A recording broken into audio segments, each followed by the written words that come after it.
All right, sports fans, how's everybody out there doing?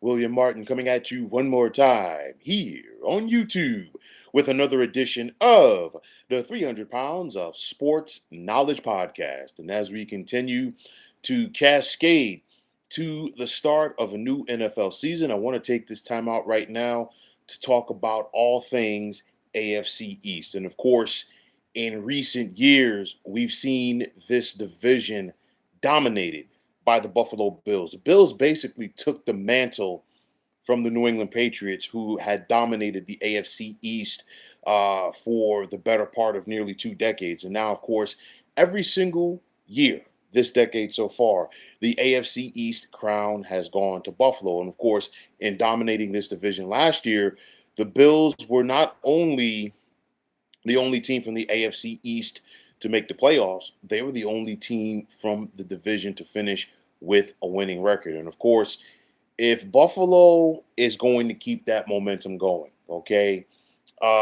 you got to try to find a way, if you're the other teams within this division, to try to stop the reigning MVP, Josh Allen. Josh Allen, of course, there were some people who looked at it sideways, if you will, when Buffalo selected him in the first round once upon a time. But he has morphed into one of the better quarterbacks in football. Buffalo saw something special in him. Buffalo saw something special with him in the way that he can play, and he can play in that region of the country. And of course, as Josh Allen goes, so do the fortunes of this Bills team. You look at the talent around him on offense on Buffalo with the likes of James Cook. Of course, James Cook was one of those hold-ins to begin training camp this year, but nonetheless, he has gotten paid. You look at the Buffalo receivers, the likes of Khalil Shakir and Keon Coleman. Do they put enough fear in opposing secondaries? I'll tell you like this: if you sleep on them, they'll make you pay.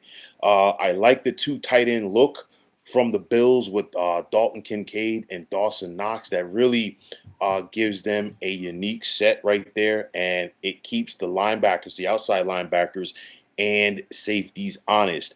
You still got a very solid offensive line for Buffalo, okay, and it starts and ends with Pro Bowl left tackle Deion Dawkins. Remember, Josh Allen was only sacked 14 times a year ago, and of course, it's not just about Josh Allen as the passer. It's also about Josh Allen as the runner. You look at this Buffalo defense, and they went out there and they tried to improve their pass rush over the offseason. They brought in veteran defensive end Joey Bosa. And of course, Bosa, he's been injured at times throughout his NFL career, but nonetheless, in 9 seasons with the Chargers, first with San Diego and then LA, he had 72 sacks. So, of course, the injury bug that has plagued him throughout his career, if you're Buffalo, you're hopeful that he can stay healthy enough, especially throughout the second part of the season, to give you something late in the year, and especially in the playoffs, should you get there. We also saw Buffalo go out there and add some more veterans on defense, the likes of former Carolina Panthers linebacker Shaq Thompson. You've also got Teron Johnson in this secondary. Can he stay healthy? But make no mistake about it, for Sean McDermott and company, they have once again made Orchard Park the place to be in December and January for the folks of Western New York, and of course, not as friendly, if you will, for the opponents. And of course, when you think about the Bills, they've got to try to get over that bugaboo that has been the Kansas City Chiefs. The Bills have gotten to the postseason in 5 straight years, of course, but 4 of those 5 years have seen them sent home, courtesy of Kansas City. So let's see what happens for Buffalo this year. Nonetheless, they begin the season at home against Baltimore, and of course, that was a thriller last year in the divisional round between these two Super Bowl contenders, and the Bills and the Ravens. Week number 9, Buffalo will welcome the aforementioned Chiefs to Orchard Park. They're at Pittsburgh in week 13. They're home for Cincinnati in week 14. And how about this late in the season? Weeks number 17, Buffalo will welcome the reigning Super Bowl champion Philadelphia Eagles to town. Now, one of those teams that finished under 500 last year and is once again looking up at the Buffalo Bills, that's the New York Jets. And of course, if you are the Jets, you're hopeful that things are going to change for your squad because unfortunately for the Jets, they are approaching some very rare air. It's hard to believe in this era where the postseason is expanded. The Jets have missed it in the last 14 consecutive years. You've got to go back to the 2010 season to find the last time that the Jets made the playoffs. And just to give you an idea of how long ago that was, okay, Peyton Manning was still on the Colts. Brett Favre was still on an active roster in the National Football League. The Raiders were in Oakland, the Rams were still in St. Louis, and the Chargers were still in San Diego. But nonetheless, if the Jets were to miss the postseason for a 15th consecutive year, they would become just the 12th different team to say, you know what, we've missed it for 15 consecutive years. And again, right now with the Jets, it's more mind-boggling due to the fact of the expanded postseason. I could see, 50 years ago when only four teams from a conference made it, or even going back further when there were even lesser teams getting to the postseason. Not right now with the New York Jets, but nonetheless, they are hopeful that things will begin to get turned around here in 2025. And of course, as hope springs eternal for the Jets, they're breaking in a new head coach who is a familiar face in Aaron Glenn. I say this because 31 years ago, Glenn was taken in the first round of the NFL draft by the Jets. And after spending the last 4 years as the defensive coordinator of the Detroit Lions, the Jets feel that he is ready to be their guy. So you look at the Jets offense, and of course, the Aaron Rodgers experiment at quarterback for New York did not work. So now they're bringing in Justin Fields. And Justin Fields, this is going to be the third different team that he's played for in the last few years. But there are some people who feel that Justin Fields simply played on some bad teams for the Chicago Bears, and maybe, just maybe, the Jets can be a breath of fresh air for him. Make no mistake about it, Aaron Glenn wants to run the football, and he's got the guys that can get it done with the likes of Brees Hall and Braylon Allen. That's first and foremost, okay? You have a dual threat quarterback in Justin Fields, and I think if this is going to work for the Jets, you have to go out there and utilize the strengths of Fields. Allow him to be a runner. Allow him to feed off of that. A lot of play action, a lot of bootlegging, a lot of Justin Fields, the athlete. Now, I will say this. This is probably going to be the best running team that Justin Fields has been around. On top of that, there is some familiarity. Why? Because he's going to be teamed once again with his college teammate and wide receiver, Garrett Wilson. And Garrett Wilson, I think, throughout the NFL, to the fans at least, has been underappreciated because he's played on some bad teams. And of course, we saw him kind of take a back seat to Devontae Adams last year with the Jets. I don't think that is going to happen this time around. I think Garrett Wilson and Justin Fields are going to click.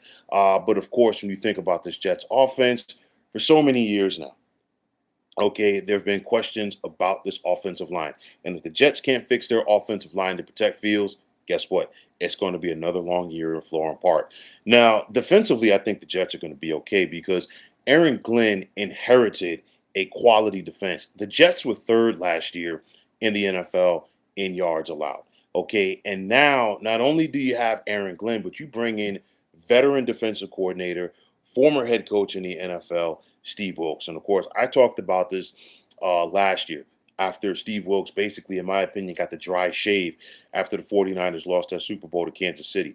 Okay, for whatever reason, the players there did not mesh with him, but Steve Wilks is going to go out there and get the job done. I truly do feel for this Jets defense. You got yourself a solid defensive line with the likes of Quinnen Williams. Will McDonald, the fourth, is rapidly developing into a quality pass rusher, and you have Jermaine Johnson, who's coming off of that injury. I like what New York has a linebacker with the likes of Quincy Williams and Jamie Sherwood. And then you look at that back end as Sauce Gardner has quickly become one of the top cover corners in football. Now, the biggest question is, can and will the Jets shock the world in order to become a playoff team? I'll tell you like this. They've got Pittsburgh at home in week number 1. And I know that people naturally are going to be talking about the return of Aaron Rodgers. And I guarantee you, there's going to be more Jet fans, in my opinion, that are going to boo Aaron Rodgers than are going to cheer them. But on the flip side, we also have Justin Fields facing the Steelers. Remember, he went to Pittsburgh last year. It looked like at times he was going to be there long term before Pittsburgh started focusing on Rodgers. Fields was out the door and he signed with the Jets. So I think Justin Fields has something to prove as well. Nonetheless, the Jets have Pittsburgh at home in week number 1. They've got Buffalo at home in week number 2. These are two golden opportunities for the Jets to establish themselves in 2025. This is a golden opportunity for Aaron Glenn, to establish his system. If the Jets can find a way to come out of that at least 1-1, I think it would definitely be a tremendous setup for them the rest of the season. But these are the type of games that you need to win if you're the Jets, if you're going to change that culture. You look at the Miami Dolphins, okay, and they had 2 straight trips to the postseason. That wasn't the case last year. They were really hampered by the injury bug. And of course, it starts with their quarterback and Tua Tagovailoa. He's got to stay healthy, okay? And unfortunately, so many concussions in this young man's career so far, to the point that he has only made all of the starts in a season for Miami one time. And just as the Dolphins are going to need Tua to be healthy, they're going to need their wide receiver tandem and Jalen Waddle and Tyreek Hill to be healthy. And it's one of those where it's kind of like fast break football with Miami. A lot of short passes to Tyreek Hill, a lot of short passes to Jalen Waddle, and then you let their athleticism take over. But they've got to be on the field. Running back Devin Achane, I think, is going to be pivotal for this team because Miami has to run the football. Mike McDaniel comes from that Kyle Shanahan San Francisco school, and of course, you need to run the football. And I think especially with a quarterback who is so fragile like Tua, you've got to find a way to take some pressure off of him. And speaking of taking pressure off of him, so many questions about this Dolphins offensive line. And that's not what you want to hear when you have a quarterback who has the injury history like a Tua. Questions about this Dolphins defense. They did bring in veteran outside linebacker Matthew Judon. You look at inside linebacker Jordan Brooks, and throughout his career, even when it started in the NFL with the Seattle Seahawks, he's tackled everything in his zip code. Now, interesting here by Miami, they brought Minka Fitzpatrick back, and in doing so, they traded cornerback Jalen Ramsey. So you got a little weaker at corner, but you got stronger at safety. And I think Minka Fitzpatrick is still one of the best safeties in football as long as he's healthy. I look at this Miami team and I just simply don't know what you're going to get. One week the Dolphins can be world beaters. Another week they could simply be frustrating. And I think Miami, in my opinion, is going to be an up and down team this year. And then finally, there's the New England Patriots. And okay, after having the same head coach for 24 years, the Patriots are now beginning this season with their third different head coach in as many years. And of course, it looked like Gerard Mayo was going to be the heir apparent for New England, but after just 1 year, Patriots team owner Robert Kraft decided to go in a new direction, and he brought in another former Patriot linebacker, this time Mike Vrabel, who was a starting linebacker on the first 3 Super Bowl championships for New England. And of course, Vrabel brings some experience coaching-wise within the Foxborough. He had a 6-year stint as the head coach of the Tennessee Titans. He got Tennessee to the playoffs 3 times, including getting to the AFC Championship game in 2019. And of course, he's coming to Foxborough hopeful that he could turn around the fortunes of the most successful franchise in the National Football League for this millennium. Now, of course, getting the most out of Drake May at quarterback. And Drake May had himself a solid rookie campaign, 13 starts for the Pats. He threw 15 touchdown passes. He was able to complete more than 66% of those passes. And I think one of the best things that Mike Vrabel did was to bring back Josh McDaniels as his offensive coordinator. This is going to be McDaniels' third stint as the OC for the Patriots. And of course, it only works out for McDaniels with the Patriots. We saw him try to be the head coach of the Denver Broncos, didn't work. Why, oh, why? He once upon a time got hired by the Indianapolis Colts as their head coach. He left them at the altar before taking a Raiders job. And of course, that didn't work out. It's something about Josh McDaniels in New England. It's something about Josh McDaniels as the Patriots offensive coordinator that's going to work. And I think he's going to go out there and put uh, Drake May in the best possible position to go out there and get it done. Remember, last time the Patriots made the playoffs, Josh McDaniels was their offensive coordinator when he had Mac Jones as his quarterback. Nonetheless, you look at this ground game with Ramondre Stevenson. New England's got to get some more out of him. And of course, they also have a rookie back there out of Ohio State and Travion Henderson. Stephon Diggs. New England brought him in at wide receiver. They gave him a 3-year deal for $63 million, in spite of the fact that he blew out his knee last year with the Houston Texans. Protecting Drake May up front. And this Patriots offense is going to look a lot different at the beginning of the season in comparison to the end of 2024. New England had the 4th overall pick in this past spring's draft, and they used it on offensive tackle Will Campbell, and they are hopeful that he is going to be the anchor for their offensive line for years to come. Vrabel's got to go out there and try to improve this Patriots pass rush. New England only had 28 sacks last year, which is dead last in the NFL. And you look in the AFC with the likes of Lamar Jackson, Josh Allen, Patrick Mahomes. We can go right down the list of the quality quarterbacks there. If you cannot put pressure on them, if you cannot get home and sack them, you are not going to win. So that's got to change. Vrabel brings in a former Titans outside linebacker in Harold Landry. He has 50 and a half sacks for his career. He's familiar with what Vrabel wants to do defensively, and I think he's going to be a bridge for this Patriots defense. Also, Christian Gonzalez. He's quickly turning into one of the better defensive backs in the National Football League, and I think with a coach like Vrabel, he's only going to get better. For New England, they want to try to avoid their 3rd consecutive double-digit loss season. I think it starts with week number 1. They've got the Vegas Raiders next Sunday at home. Can they go out there and win that game and get some positivity? If you go back and look at the Patriots last year, they were close in a lot of games under Gerard Mayo. They just could not get over that hump. I think things are going to be different with the Patriots this year. They're not only going to compete, I think they're going to win more games than we've seen them in recent years. But nonetheless, at the end of the day, this division, as I say, it starts and ends with the Buffalo Bills. I think the Patriots have improved. I think the Jets have improved, but I don't think that they have closed the gap enough to try to go out there and overtake Buffalo.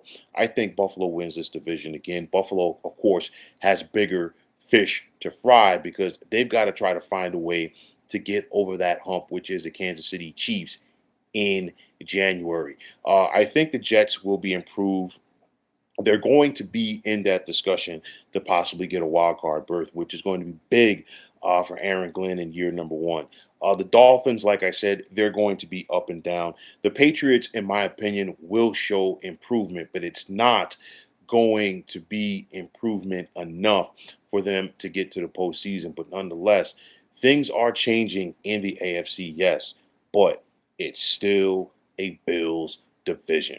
But folks, that is going to wrap it up. And as always, I want to take this time out to thank each and every one of you for checking out the 300 Pounds of Sports Knowledge podcast here on YouTube. And as always, if you like what you heard and saw on this podcast, you know what to do. Just hit that like button as well as subscribing to this channel. And as we continue to steamroll through the divisions heading up to the start of a new NFL season, I won't have an episode tomorrow night, but definitely check me back on Friday when I will be talking all things NFC East. Also, if you're on the X, formerly known as Twitter, you can follow me at 300 Pounds of Sports. And like I always say, if you give me that follow, I will give you that follow right back. And the same goes for Instagram, where you can check me out at 300 Pounds of Sports Knowledge. Also, if you're on Facebook, you can check us out at the Sports Depot 365. And as far as I'm concerned, one of the better sports debating groups on social media. But until next time, fine folks, my name is William Martin. I am signing off, and I'm saying thanks once again for checking out the 300 Pounds of Sports Knowledge podcast here on YouTube. Be well, everybody.